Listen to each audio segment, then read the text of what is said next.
o'clock, so we shall begin. Hello, hello, hello. Welcome to this January Spirits Home gathering. Happy New Year. Well, let's just say New Year, and we're doing our best to be happy in this new year. So there you go. I don't know what it's doing where you are, but here in Cleveland, it is once again windy and snowy. It's beautiful. So we are going to start with a ditty. So this song is called The Never Ending Ditty because it never ends. So the nickname is, aren't you glad I didn't say banana? I promise that I will end it, but we'll probably do it 3 times. So just be ready. And it's peppy, so allow the inner pep to come out.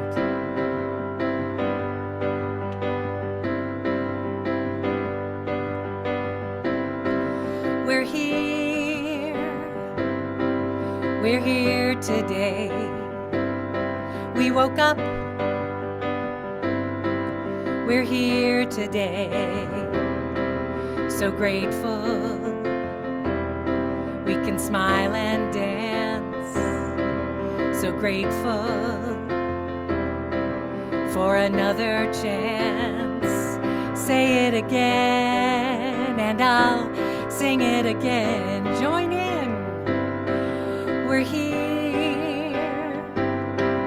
We're here today. We woke up, we're here today, so grateful. We can smile and share dance, so grateful for another chance. Say it again, and I'll sing it again. One more time. We're here today. We woke up. We're here today. So grateful. We can smile and dance. So grateful for another chance. Say it again, and I'll sing it again. Say it again, I won't sing it again.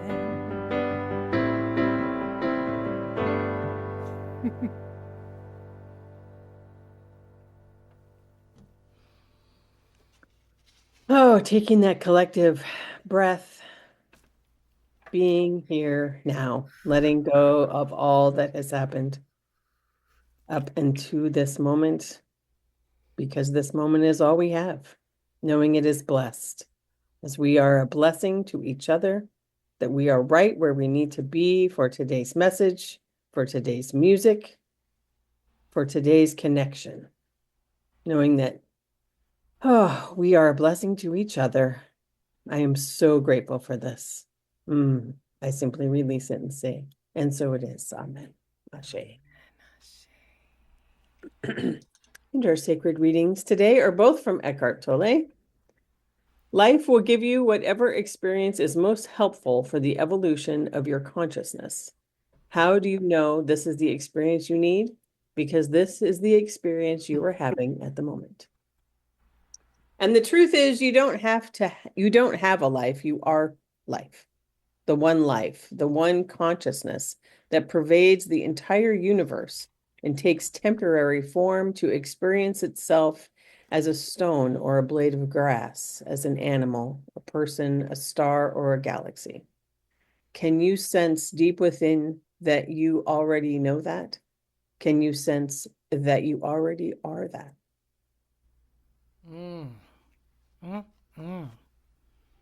Thank you, Rev Ann. I'm going to open today by sharing parts of a story from my beloved friend and spiritual sister, Lauren Axelrod.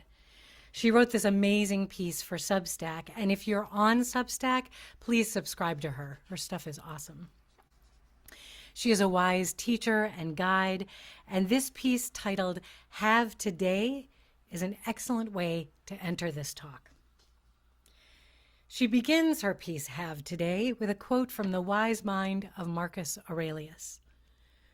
When you arise in the morning, think of what a precious privilege it is to be alive, to think, to enjoy, to love. Lauren goes on to tell a story about a recent massage that she had gifted to herself. Her masseuse was a gracious Asian woman who went by the American name Mary. As an aside, the last time I treated myself to a pedicure, which is a rare occurrence for me, the lovely woman who was working on me, who was Vietnamese, told me that her name was Ashley.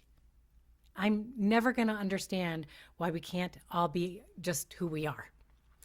Anyway, back to Mary and Lauren's story. So there was something of a language barrier, although Lauren has some facility with Mandarin. Still, Mary was shy and focused on the massage rather than trying to chat. This is what Lauren writes. At the end of our session, I thanked her in my poorly accented Mandarin, Xia Xia. Mary was so surprised she burst out giggling, or maybe it was because my accent is really that bad. But she gathered herself, and as if to show she could speak English as well as I could speak Mandarin, she offered her version of the standard American farewell and said, "Have today." Lauren giggled a bit because she wrote that it was the absolute right thing to say. Not "have a good day."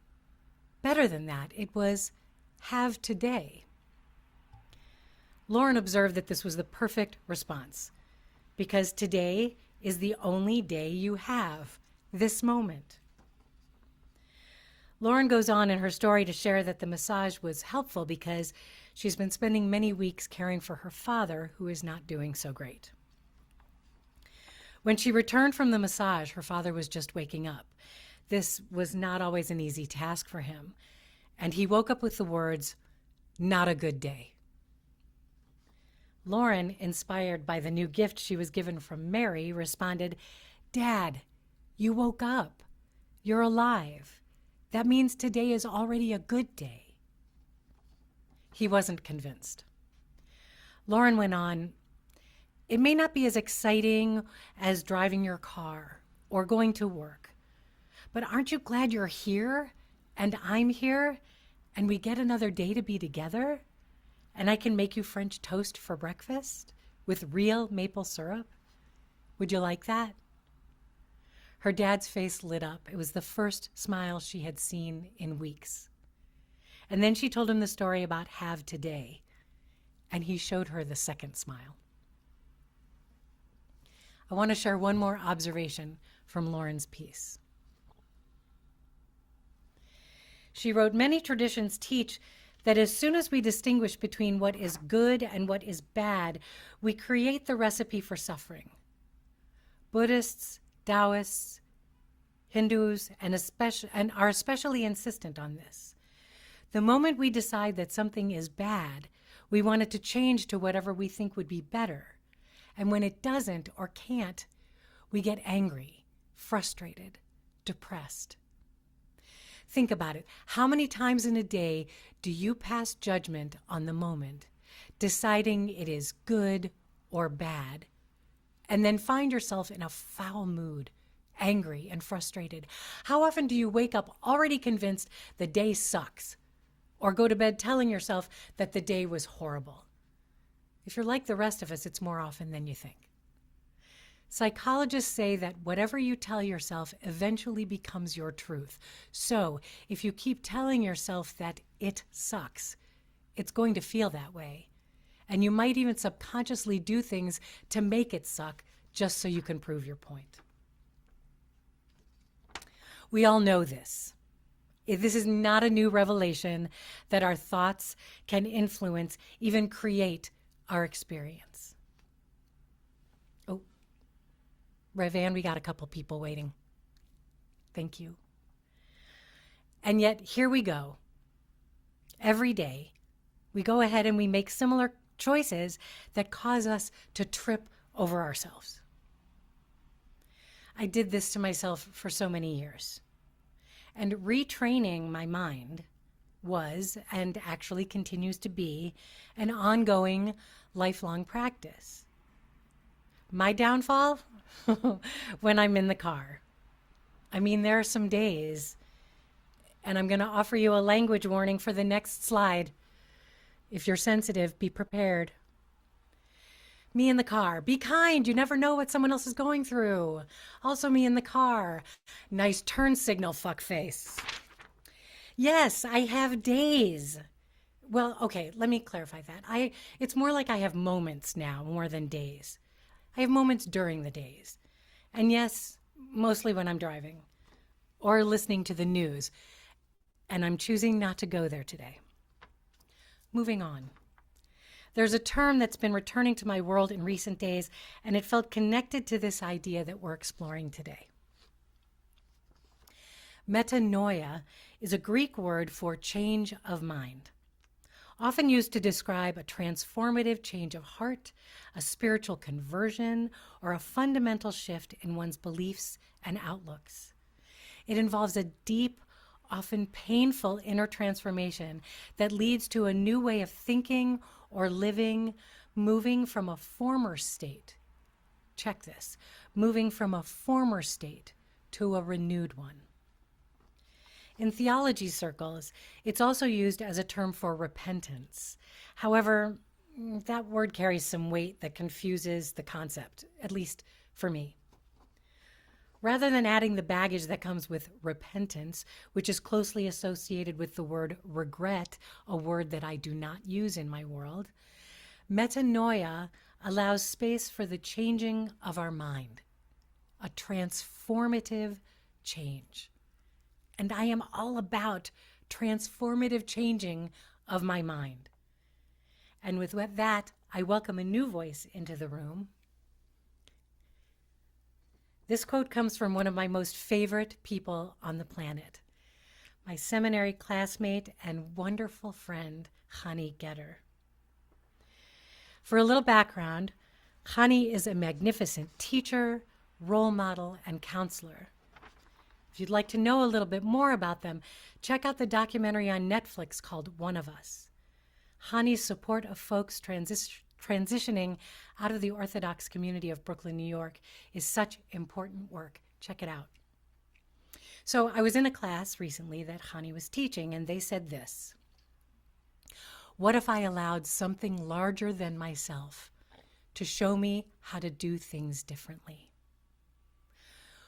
What if I allowed something larger than myself to show me how to do things differently? This quote holds a good deal of power for me. This question is something that I feel is essential for every person to reflect on at some point, or maybe several points during our lives. Whether we are spiritual, atheist, faithful, seeking, whatever, there is definitely a universal concept of something larger than us, nature, the cosmos, one of the many names for God, spirit, that thing, the flying spaghetti monster, whatever we call it, that larger thing that we can look to, lean on, question, challenge, or simply feel. And this thing communicates with us all the time. We don't always listen, though. Which leads me to share about a spiritual practice that I've talked about before. I'm bringing it back because I love it so much. Visioning. We've talked about visioning before, and it's especially relevant in connection with this talk today, so I'm bringing it back. Originally created by Reverend Dr. Michael Beckwith, it is a spiritual practice, a discernment practice that my friend Ray Jordan facilitates. Here's what Ray wrote about it. Whether you call it God, Ori, spirit, higher self, intuition, your muse, or some other name, whatever you call it, What matters most is that we call on it, that we ask it to reveal what it knows.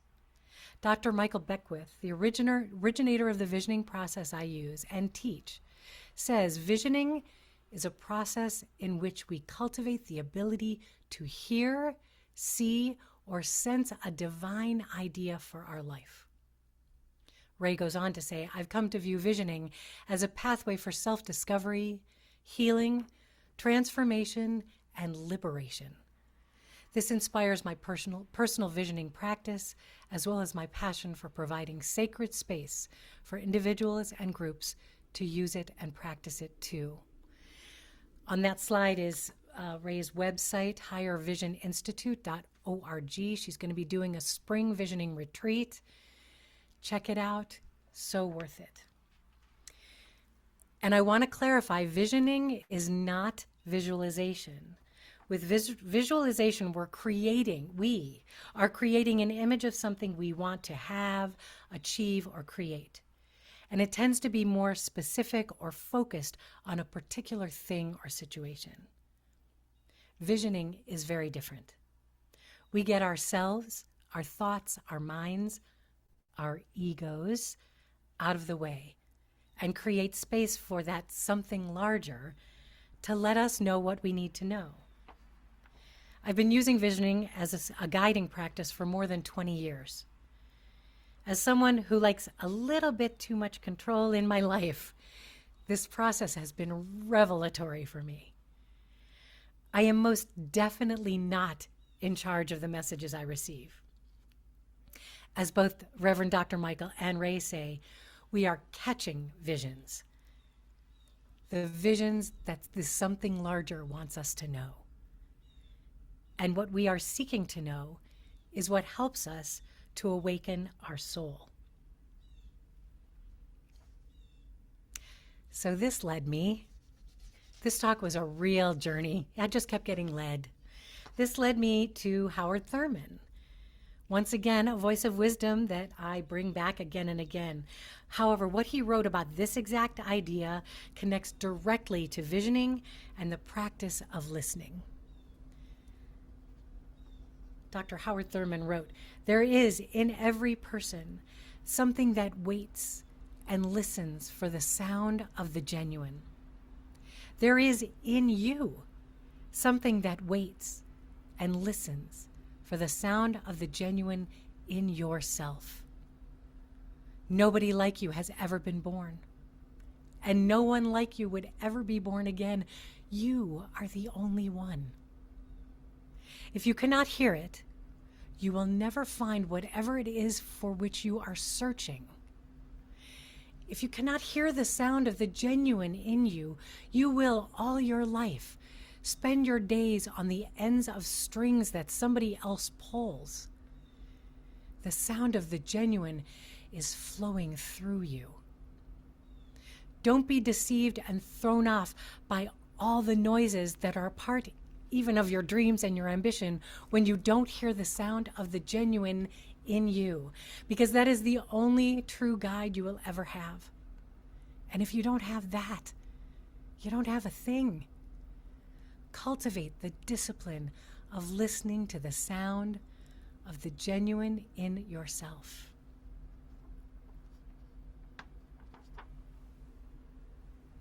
Yes, collectively, we waste so much time trying to please others, trying to be that thing for someone else, our family, our employers, our teachers, our friends, our partners.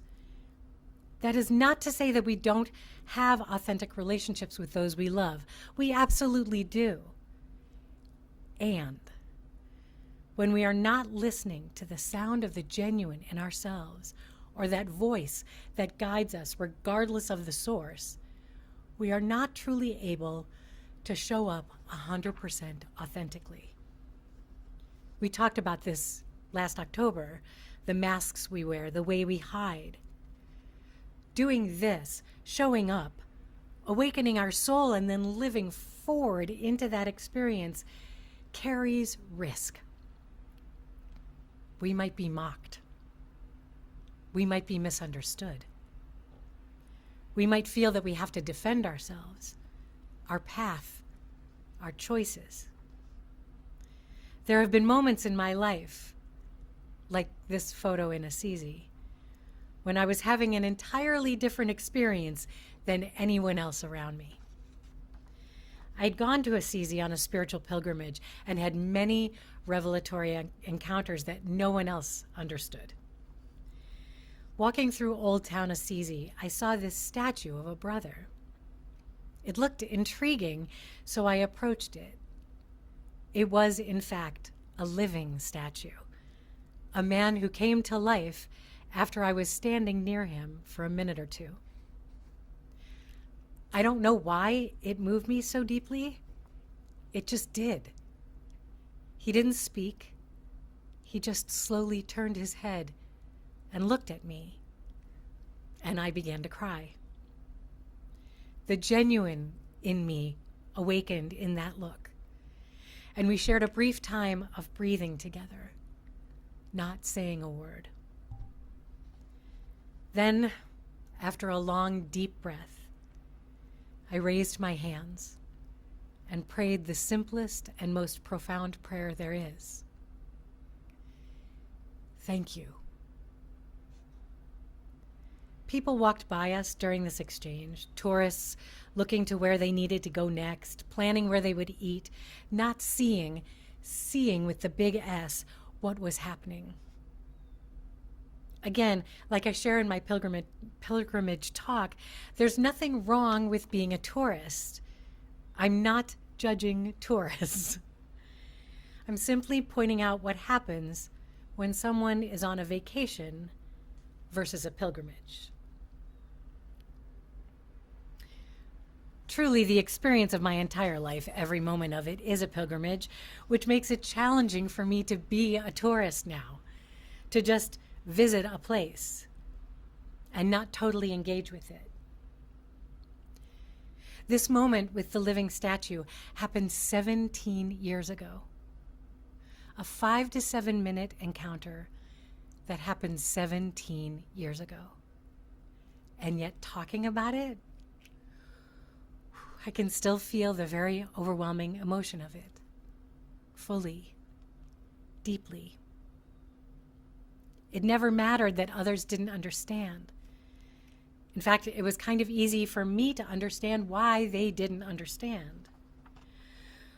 When we are engaging in the work of awakening the soul, if we choose to not listen and then deny ourselves the opportunity to act from that true part of ourselves, it's like Howard Thurman said, we will be spending our days on the ends of strings that somebody else pulls.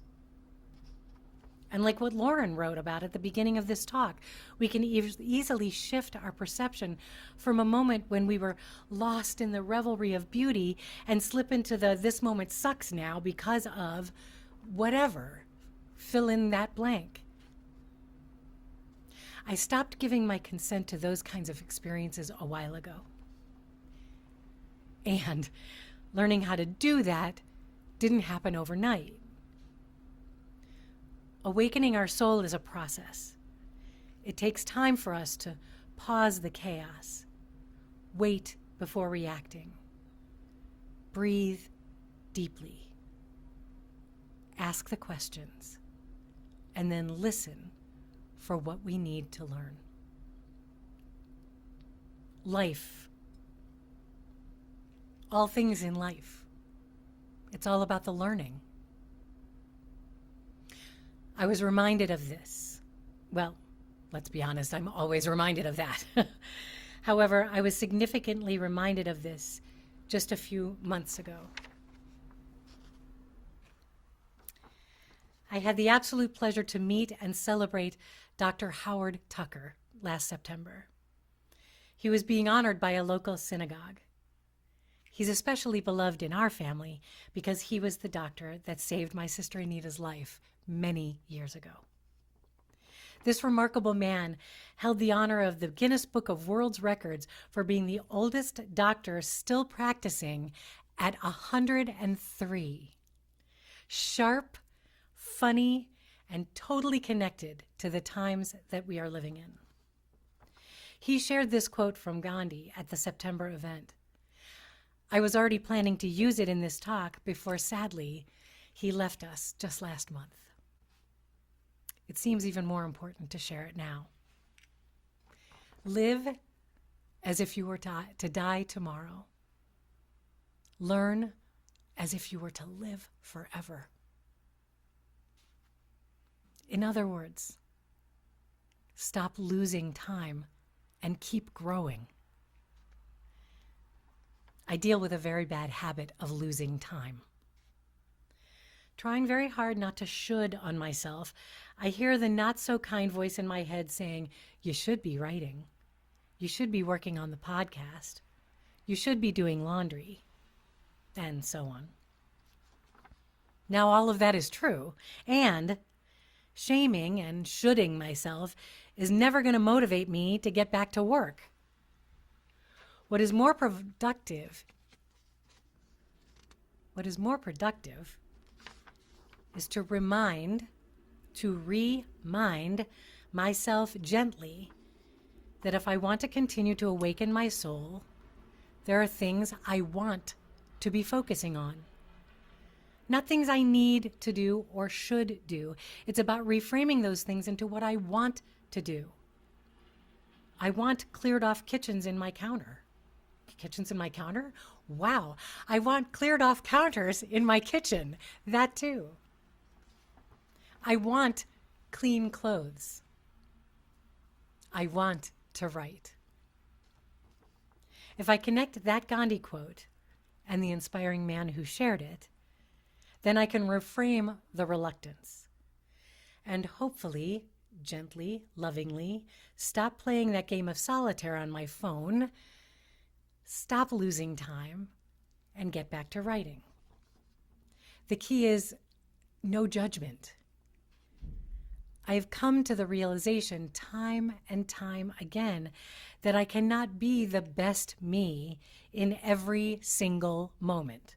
It's a goal, of course, something to strive for. And when I take the time to remind myself that all of my role models had what I refer to as moments of slippage, when I remember that, I can be a bit gentler with myself. Brother Francesco had bad days. Joan of Arc had moments of doubt. And with all that we have learned about Mother Teresa, well, let's just agree that even the holiest of people stumble every so often. The thing to aim for is not perfection, it is the walking of the path. Taking the steps forward we are able to make as we gently and with patience welcome each moment in the process of awakening our soul. The brilliant and prolific Rosemary Watola Tromer delivered the perfect poem for this exploration. Self-portrait as tuning fork. There is, perhaps you felt it, a moment when the day falls away and your name falls away and everything you thought you knew falls away, and for a moment you know yourself only as whatever it is that continues, your whole body abuzz with the eternity of it, and you quiver as if struck by the great hand of what is true, becoming pure tone, more vibration than flesh, a human-shaped resonator tuned to the frequency of life itself. And though later you might try to dissect what happened, in that moment you're too abloom to wonder how or why. You simply are this ecstatic unfolding, knowing the self as I am, so alive and so infinite. You tremble like a song.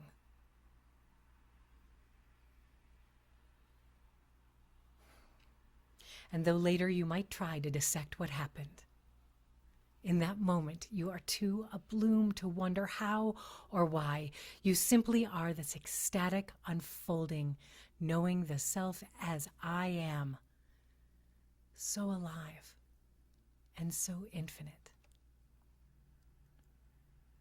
There's something that is happening for me that this poem connected with, like a chord of memory becoming real. I am getting my dad front tooth space back. Woo-hoo. First, let me explain and then I'll clarify the connection. Growing up, I had this awesome space between my two front teeth. It was exactly the same space that my dad had, and he used to joke about sticking lollipop sticks into it to make it easier to eat the lollipop. I loved this space. I loved that it made me look even more like my dad. I loved that it was something we shared. And then I got braces. Someone thought it was a good idea to fix the space. After a couple of years of torture, the braces came off and the space was gone. Well, just recently, like in the last few months, I've noticed that the space is returning. Not as pronounced, just enough that it caught my eye in the mirror one day. Every morning before I put my glasses on, I catch myself in the bathroom mirror and I jump back because there's my dad's face. The one he never got to grow into, having passed at the age of 48. I am carrying his face forward, and now I'm getting my dad front tooth space back. I bring this into the talk because there's a part of the genuine in me that absolutely loves this. It reminds me of so much of who I am, of who I was. Full disclosure, even as a young person, even before my dad's passing, the depression was already there. I know that there were moments in my childhood that were less than dreamy and perfect for me. That said, when I was pre-braces, I felt like I knew who I was in a clearer way. And after braces, I didn't recognize my smile. Getting this space back, even just a little bit, is reconnecting me to a soul that It's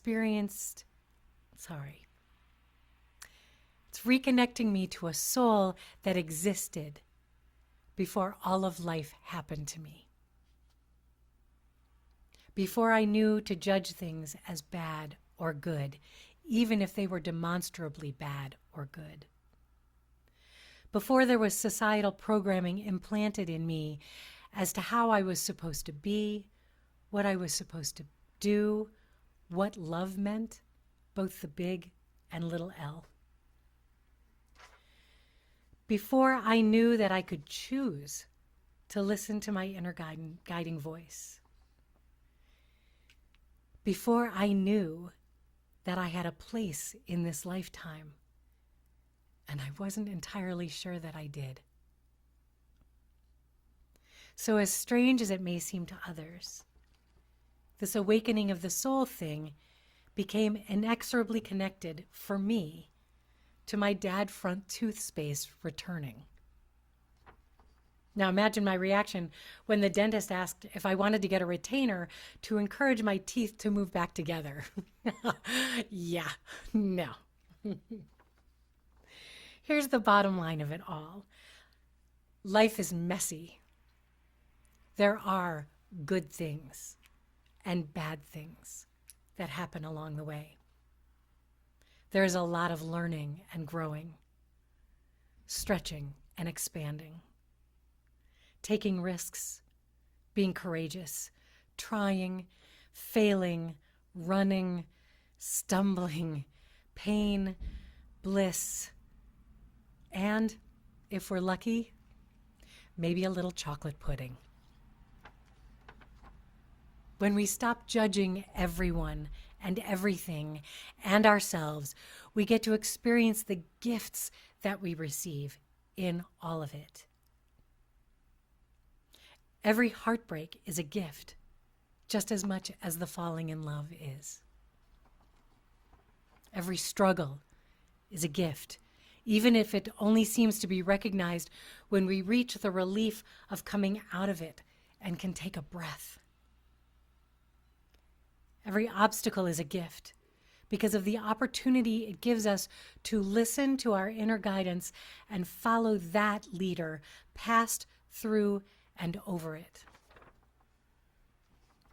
Every tragedy, although it is truly hard to see it in the moment, is a gift because it leads us to stand up, speak up, pay more attention, and help to make changes in the world. Every moment is a gift, regardless of what it looks like, because we can choose to see, describe, and experience it in whatever way we are moved to feel it. I recently learned another new term, amor fati. The traditional definition is love of fate. I came across it in the writings of Friedrich Nietzsche. I found 2 quotes he wrote about amor fati, and I'm sharing both. They're similar, but not exactly the same.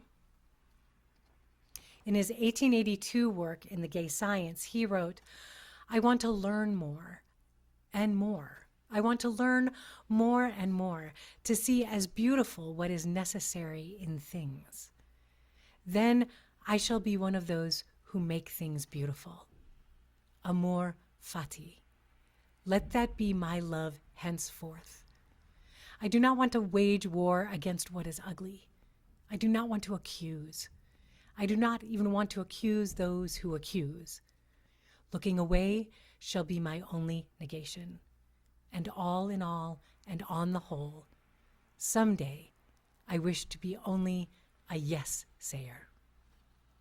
And then in 1888 he wrote, "My formula for greatness in a human being is amor fati, that one wants nothing to be different, not forward, not backward, not in all eternity. Not merely bear what is necessary, still less conceal it. All idealism is mendaciousness in the face of what is necessary, but love it."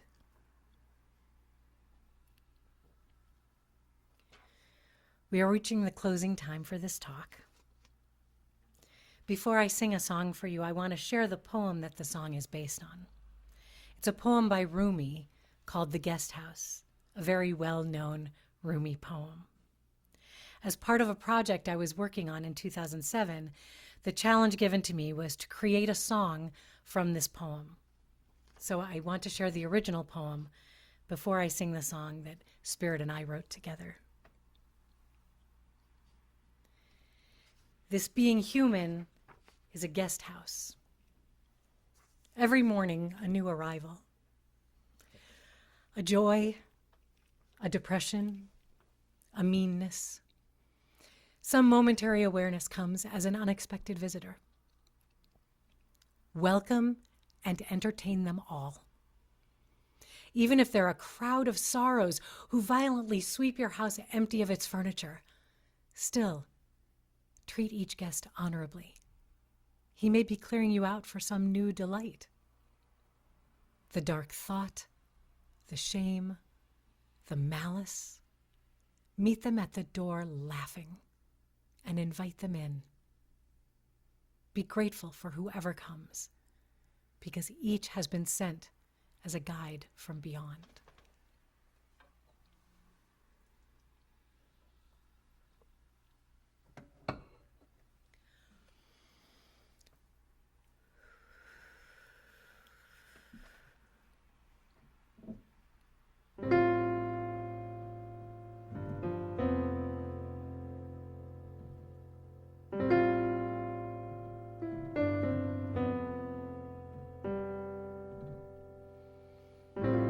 Who's in my house today? Do I know your name?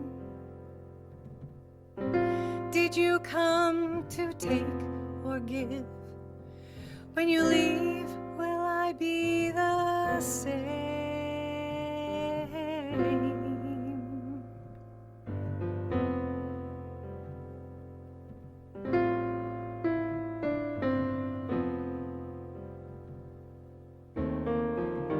Sometimes the gifts can be hidden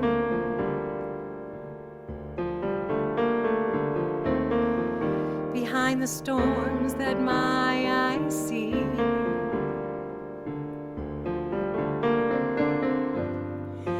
I welcome all of it into my life,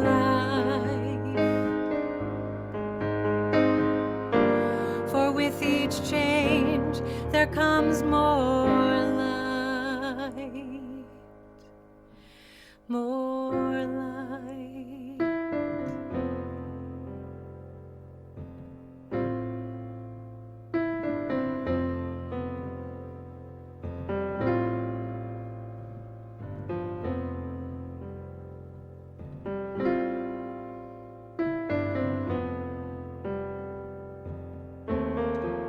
The dark thought, the shame, the malice, I greet each at my door with a smile,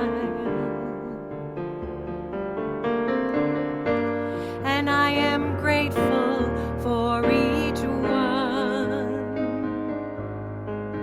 for I know they have been sent as guides from beyond.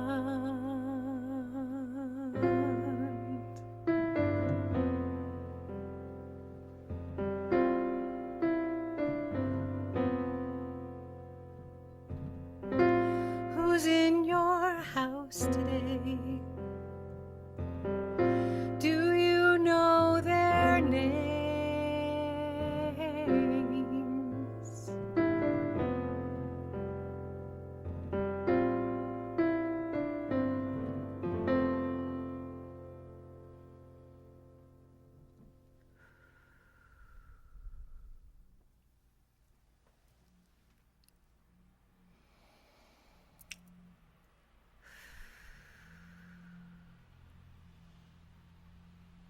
We are all experiencing many unwelcomed guests in our house these days.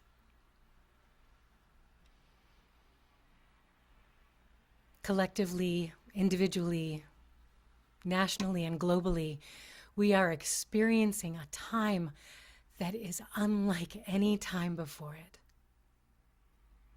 And our houses are being swept clean by these visitors that we don't understand and don't want and haven't welcomed. And we are at choice. Every moment, we are faced with the choice to be pulled down into the abyss of darkness and negativity and fatalism and giving up, or to resist that pull. To resist that pull with everything we have within us, with the sound of the genuine within us, with the strength of that voice that guides us. We resist that pull and we say, yes, I see it. And yes, I am ready to do whatever it takes to lift everyone out.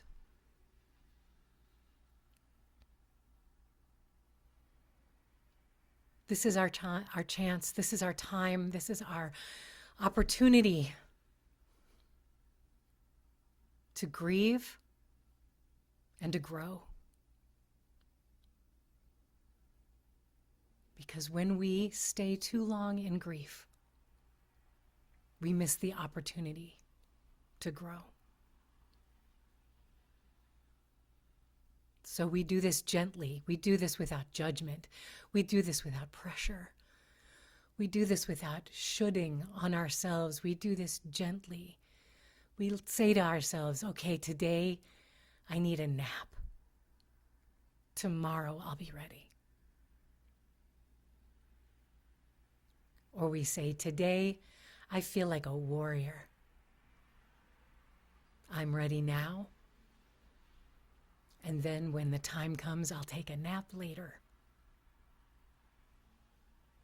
It's important to refill our wells as much as possible, because right now We are being called by humanity to keep giving from our wells. We must refill them. And so I offer the invitation to do whatever you need to do, whatever we need to do to refill those wells, to love stronger and more ferociously and passionately than we have ever loved before. To be able to see past the appearance and say, okay, the appearance is pretty rough. What is the larger thing that's happening here?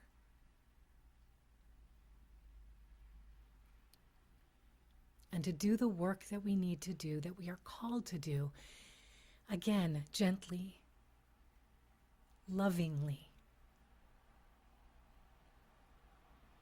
And to remember, as always, we are never alone in this work. No one is alone in this work. We are all walking each other home all the time. And so let's remember what Lauren's wonderful masseuse taught her. Let's remember to have today, right now, and in every moment. Have today. Amen. Ashe. So it is. Blessed be.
Welcome back. We have some exciting things to talk about. February is going to be a very big month for SpiritsHome. On the 1st, I'll be doing a Zoom talk and prayer for Unity of DC. On the 8th, I'll be here with all of you. And on the 15th, I'll be returning to the Friends of Unity in Plymouth, Michigan to do a talk on the mystery of love. It's going to be exciting. Hopefully by then I'll have figured out what the mystery is. Again, please feel free to share the landing page, spiritshome.org, and the gathering videos and all that we're doing. Just not this Zoom link, please. Share it with anyone you think might enjoy being part of our community. We'd love to expand and reach as many folks as we can. And also, if you are looking for an opportunity to grow and expand and to awaken your soul, The Thread is a new spiritual interfaith seminary. And they are beginning their first seminary class starting in February on the 21st. And they're offering an intro session on January 17th. So if you'd like to learn more, just go to followthethread.org, or you can reach out to me and I'll connect you. It's a beautiful new community that is offering something so lovely into the world. So with that, we're going to be grateful. Also, I just want to say, in terms of past announcements, we are down to the last 20 books of my book. So we are going to be ordering books. And I want to thank all of you who donated financially to help make that happen, because it makes a huge difference. And those donations are tax deductible now that we're a 501c3, and all donations are. However, I really want to do a shout out. Thank you for making it possible for me to print more of my book. Okay, let's do a little gratitude.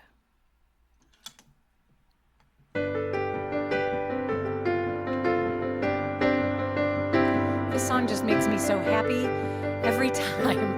Just makes me happy. Always so grateful. Always so grateful. Always so grateful. Saying thanks and giving thanks. Living a life of gratitude is the way I choose to live. Saying thanks and giving thanks. Living a life of gratitude is the way I choose to live my life, and I am always so grateful. Yes. Always so grateful.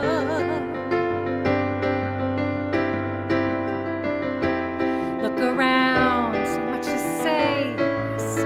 Thankful now for everything. I have no complaints whatsoever. Look around, so much to say. Thankful now for everything. I have no complaints whatsoever. Nope, none whatsoever. That's why I'm always so grateful. Always so grateful. Always so grateful.